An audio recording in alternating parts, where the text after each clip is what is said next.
bismillah arinta labaad oo la xidhiidha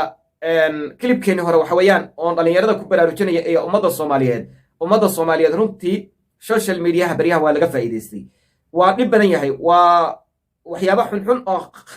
aad u xunxun baa lagu soo gudbiyaa laakiin haddana dhanka kale dad badan oo soomaaliyeed oo damiir fiicani ku jiro ayaa wanaag badan ku haya meesha waxaad og tihiin markii ninkii kale uu naagtiisii ka qaaday oo xaas dhannaa oo ilmihii iyo ninkeedii inkirtay uu wiil soomaaliyeed ka qaaday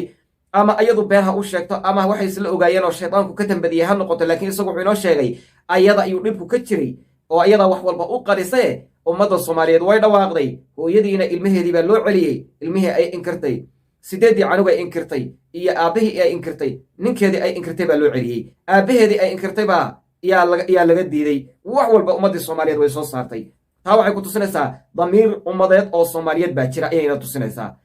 arrinta kale waxa weeyaan maanta markaynu aragnay canugan ama ilmahan labadan canug ee shiishadda cabaya markaynu aragnay waan dhawaaqnay waan qaylinay waa laga hadlay waa la raadiyey waa la soo qabtay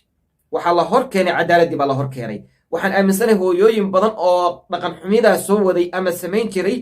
inay maanta ay cabsan doonaan baan aaminsanahay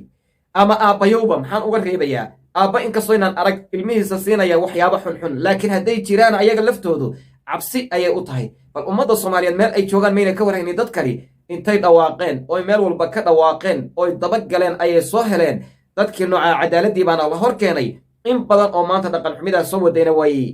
dib bay u joogsan doontaa waxaad og tihiin waxyaabo badan maanta hadda waxaa jirta arrin kaleo aad looga hadlayo nin iyo xaaskiisii oo intay social mediaha soo fadhiistaan wax walba oo faaxisho ah ku hadlaya oo xumaan ku hadlaya dhalinyaro soomaaliyeed baa baryahan wadda oo karbaashiisa oo la hadlaysa waxaan rajaynaynaa ayagana ilaahay idamkiisa ayagu ama inay waanan qaadan doonaan ama iyagana cadaalad saasoo kale ay heli doonaan insha allah biidni illaahi alkariim hadday joogaan dhul oo cadaaladda lagu keeni karo dadka akhlaaqda xun ee dhaqanka xun samaynaya waxaan rabaa marka ummadda soomaaliyeeday ee dhalinyarada social mediaha ku jira gabdha iyo wiilalowba aynu u istaagno meeshan aaladan aynu ku jirno ee ummad badani ina daawanayso ee qofka ugu yar laga yaaba inay 100 qof iyo ka badan ay daawadaan qaarna ay 10 kun 100 kun 200 kun 300 kun ay ku daawani weliga oo intaad meesha ku jirtana lagu sii daawani aan dhaxal wanaagsan ummadda uga tagno aan u halganno ciyaalkeennii adoo lacag ku helaya adoo dhaqaale ku samaynaya haddana ugu samee ummadaadii ugu halgan ummadaadii akhlaaqdeedii ku ilaali ku xifdi ilmahaaga mustaqbalka ah ilmaha soomaaliyeed meel kastoo joogaanba waa mustaqbalka ummadeenna weeyaan waa inaynu jeclo inaga qabato haddaynu aragno basar xumi aragno haddaan aragno dhaqan xumi aragno tii maalinkii dhaweyd dhacday oo kale shiishadda ilmaha la siinaya oo kale ay dhacdo aan ka daba dhawaaqno waxaad ogeydeen gabadhii la dilayey ee la siiyey caanihii dhintay ee baqa ahaa la siiyey ee la siiyey dhalooyinka ee la siiyey rootigii ee la siiyey koolgeedka markaynu dhawaaqnay waa la soo helay walow ayagu ay dhaheen waxaan annaga dhexdanadan bu ahayoo barankii baan u jeednay laakiin haddana waa la soo helay tii agoon gabadh yareedee rajada ahayd ead ogeydeen islaanta saad aragtay u dilaysay ay tiri waa isixirtay ee waxaad aragtay ay ku samaynaysay intaynu dhawaaqnay baynu soo helnay haddana maxaa inala gudboon wax kastoo inuu aragno oo xumaan ah oo welibana dadkeennii dhibaato loogu geysanayo inaynu ka dhidhino sidaynu haddaba uga dhidhino sideedaba waa inaynu ku talagalno social mediahan inoo furan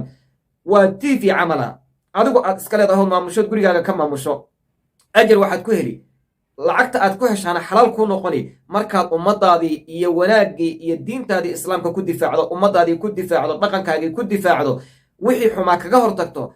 oo munkarka ahaa wixii wanaagsanaa ku taageerto waxaad helaysaa lacag xalaal abaad ka samayni laba adigana ummad badan baa kuu ducayn wax waliba wuunu kuu suulageli ummadaadiina waxaad ka qabatay geeska dhinacaaga ama cirifkaagii baad ka qabatay waxtarkeedii marka waxaa inala gudboon oon anigu idinku tashjiicinayaa haynu u istaagno xumaanta aynu ka istaagno aynu u istaagno wanaagga ummaddeenna wax badan ayaan ku qaban karnaa meeshan yaree kuu furan adiga eed adigu ka soo dhex hadasho ee adigu aad dhex joogtay gurigaaga aad ka maamusho wax badan ayaad ummadda kaga beddeli kartaa tusaalena waxaa idinku filan hal arrin oo dhacdo oo xun aynu hal mar ka wada hadalno 5 qof oo inaga mid ah oo social media ay ka hadlaan runtii xaqiiqatan isla markiiba isbeddel baa ka imaada xaqiiqadii baa la soo ogaadaa xataa waxaa la soo helaa qofkan sira daatiyadiisii ama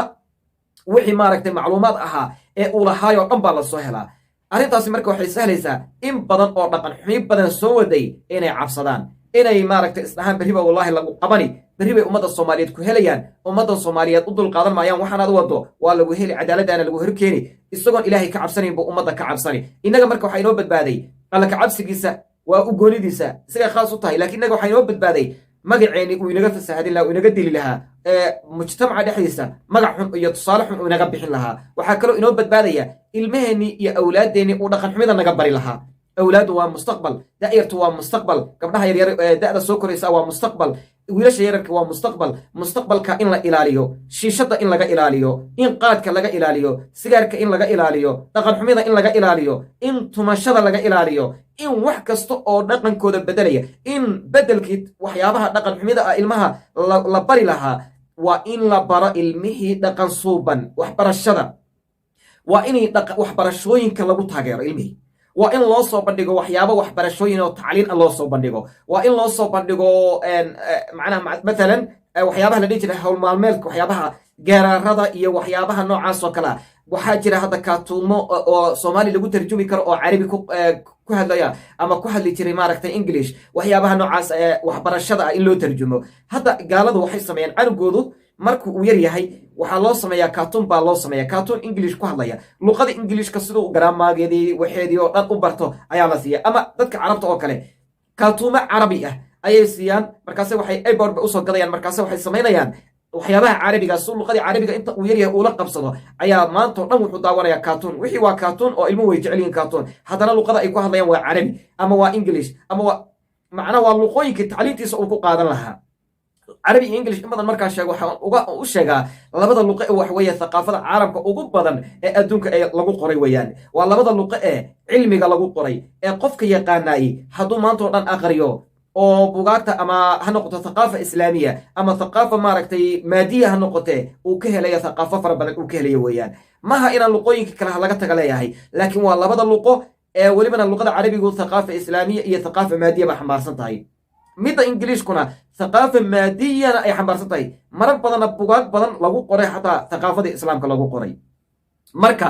waa inuu qofku barto luqooyinka waaweyn oo kale waxaana daliil u ah nebigeenu inuu saxaabada ku dhihi jiray xataa luqada cimraaniyada ama yahuudda iisoo barta saxaabada qaar ka mid a uu nebiga calayhi salaatu wasalaam u diray sida cabdullahi bnu salaame oo kale uu nebigeenu u diray calayhi salaatu wasalaam si uu ugu soo barto marka waxa weeyaan anigu waxaan idiin sheegayaa shaqo fiican baynu haynaa marar badanna ushu way naga dhacdaayoo khaladaad baan samaynaa shaqadaa fiican ee ummadda aynu u hayna aan si laba jibaarno midda xunna aan ka tagno social mediaha markii aynu soo gelayno waa ribaadiye ahaan oo kalaynayo qofka ribaadiyaha markuu magaalada soo galo wuu ka dhib badan yahay qofka rimagaalka ah ee magaalada sii joogay innaga markaan social media soo galna waxyaaba badan oo khaladaad amaynu suubino innagoo isle iscaan bixiya dhaqaalo ku samee waxba magac ku samee inagoo isle laakiin waxaa inaga maqnayd inaan fahansanayn dhaqan wanaagsan intaynu soo bandhigna inaynu wax walbana ku samayn karno hadda waxaad moodaa inaynu soo fahmayno aynu ummaddeenna u istaagna dhaqan xumidana aan la dagaalanno taasaynu ajar ku helaynaa taasaynu wixii aynu kabtan kaga shaqaysanayna xalal inoogu noqonayaa intaasaan rabaa maanta inaan idiin soo jeediyo